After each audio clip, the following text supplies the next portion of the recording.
खाने पीने के शौकीन लोगों को स्पेशलिटी रेस्टोरेंट का नाम ध्यान में ही है, हॉस्पिटल चेन बनाने वाली ये कंपनी।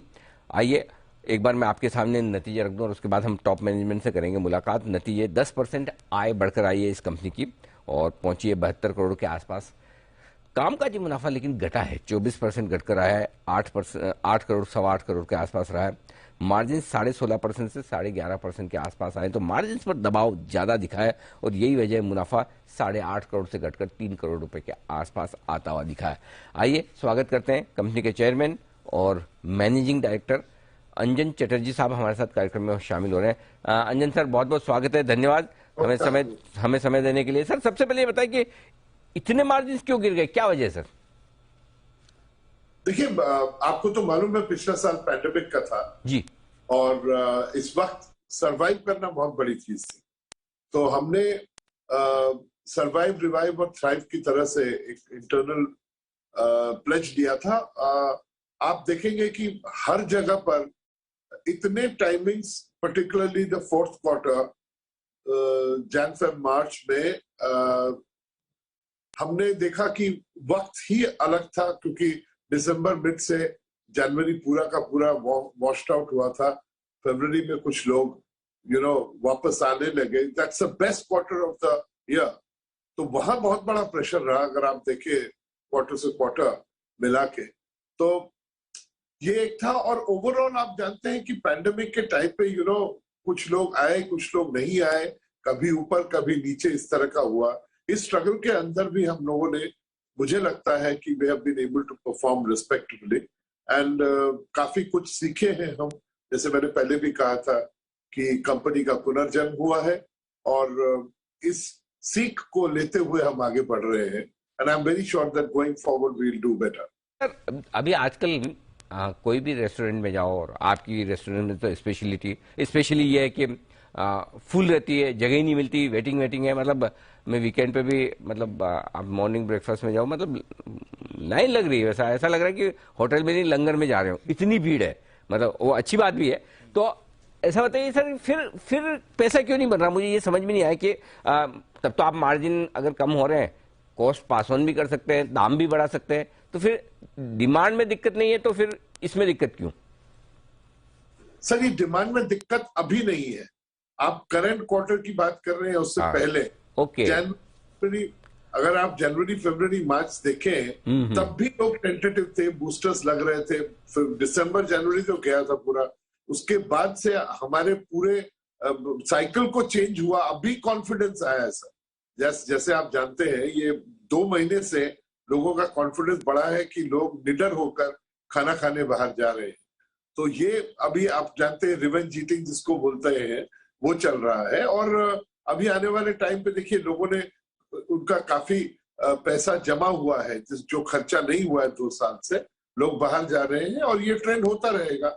जैसे deliveries become another additional revenue for us.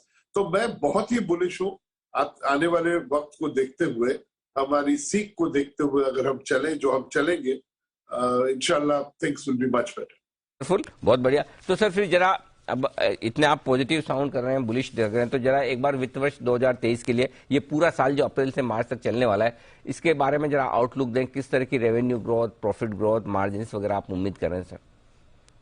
देखिए, मेनलैंड चाइना, ओ कैलकाटा एंड सिगरी, ये 3 हमारे पावर ब्रांड्स है, उधर स्वीट बंगाल है। इनको लेकर तो ये है कि हम कंसोलिडेट करेंगे। हम इसको कंसोलिडेट करके SSG यानी कि सेम स्टोर ग्रोथ को जितना कंसंट्रेट कर सके करेंगे।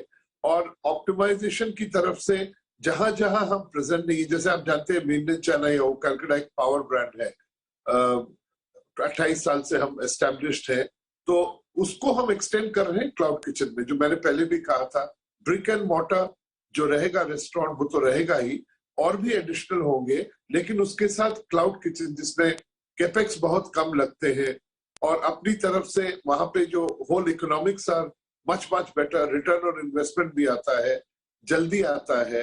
तो इस तरह से अगर ये कॉम्बिनेशन को लेते हुए हम चले और हमारे ब्रांड्स को एक्सपैंड इस कॉम्बिनेशन में करें, तो मैं ये देख रहा हूं कि बहुत बड़ा एक ग्रोथ रहेगा और हमारे बॉटम लाइन पे बहुत फर्क पड़ेगा। लोग हमने कम कर दिए हैं, राइट साइजिंग बोलूंगा, डाउन साइजिंग नहीं, राइट साइजिंग किए कर चुके हैं। और आने वाले टाइम पे थोड़ा बहुत इन्फ्लेशन का प्रेशर रहेगा जो हम मिटिगेट करने की कोशिश कर रहे हैं, क्योंकि हम डेट फ्री कंपनी है। We are able to negotiate better rates on a bulk level, plus कहीं कहीं पर कैश डिस्काउंट्स दे रहे हैं लोग हमें, क्योंकि उनको भी पैसा चाहिए रोल करने के लिए। तो डेट फ्री होते हुए उस वक्त हमें बहुत बड़ा एक एडवांटेज मिलता है इन्फ्लेशन के टाइम पे। हिस्टोरिकली काफी तेजी और मंदियां हमने देखी है। तो इस तरह से मुझे क्या लग रहा है कि ओवरऑल जो फैक्टर्स है, ये हमारे लिए जो सीख हमारी हुई है, रिपीट जो लर्निंग पैंडेमिक ने हमें दी है, तो आज आप देखेंगे इतने सालों बाद हमने राउंड किया है। परफेक्ट। अच्छा सर, एक चीज और मैं पूछना चाहता हूँ आपसे। ये जो बड़ी चर्चाएं चल रही है आजकल सर्विस चार्जेस को लेकर, कि सर्विस चार्जेस लगाए जाएं नहीं लगाए जाएं, कंपलसरी होना चाहिए नहीं होना चाहिए, या कस्टमर की मर्जी से होना चाहिए। एक तो आपका व्यू क्या है इस पर, और दूसरा ये कि आपकी कंपनी लगाती है, तीसरा ये कि कई सारे लोग ये भी मानते हैं कि जो सर्विस चार्जेस लगाते हैं वो एक्चुअली जाना चाहिए वेटर्स को, लेकिन वेटर्स को दिया नहीं जाता। तो क्या मसला क्या है और आपको क्या लगता है क्या होना चाहिए? देखिए, वर्ल्ड वाइड यही एक्सेप्टेड नॉर्म है कि सर्विस चार्ज दिया जाएगा और उसकी जगह पे लोग टिप नहीं देते। टिप और सर्विस चार्ज का एक ऑप्शन रहता है, और उसी तरह से लोग जानते हैं ये वेटर्स को दिया जाता है, जो सर्विंग स्टाफ है। सिर्फ सर्विंग स्टाफ नहीं, जो back of the house kitchen staff है, जो हमारे यूटिलिटी वर्कर्स है, सबको कलेक्टिवली दिया जाता है। फुल्ली ऑर्गेनाइज कंपनीज उनको देती है, और that is an incentive for the staff to work harder. तो ये पूरी चीज वेलफेयर की तरफ जाती है वर्ल्ड वाइड। जैसे हम लंदन में हैं और यूएस में आप जाइए, सबके सब ये ट्रंक में जाता है एक पूल में, और वो पैसा उनको डिस्ट्रीब्यूट होता है। और वो तो हम तो ट्रांसपेरेंट है, हमारे सामने ही आप देखेंगे, तो it is all in the books, so it is being given to them. और कई कई लोग अगर नहीं देते वो अलग बात है, एक्सेप्शन होगा, but it is a well deserve money which people get. And लोग, ज्यादातर लोग इसको एक्सेप्ट करते हैं कि हम टिप नहीं देंगे, सर्विस चार्ज देंगे, और हमको ये पैसा उनको मिलेगा जो वेल डिजर्व्ड है, जिन्होंने हमें अच्छी सर्विस दी है।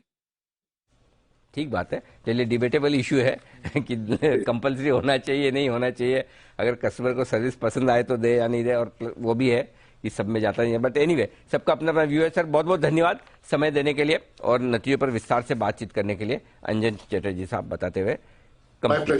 जी बिल्कुल सर, बहुत बहुत शुक्रिया सर।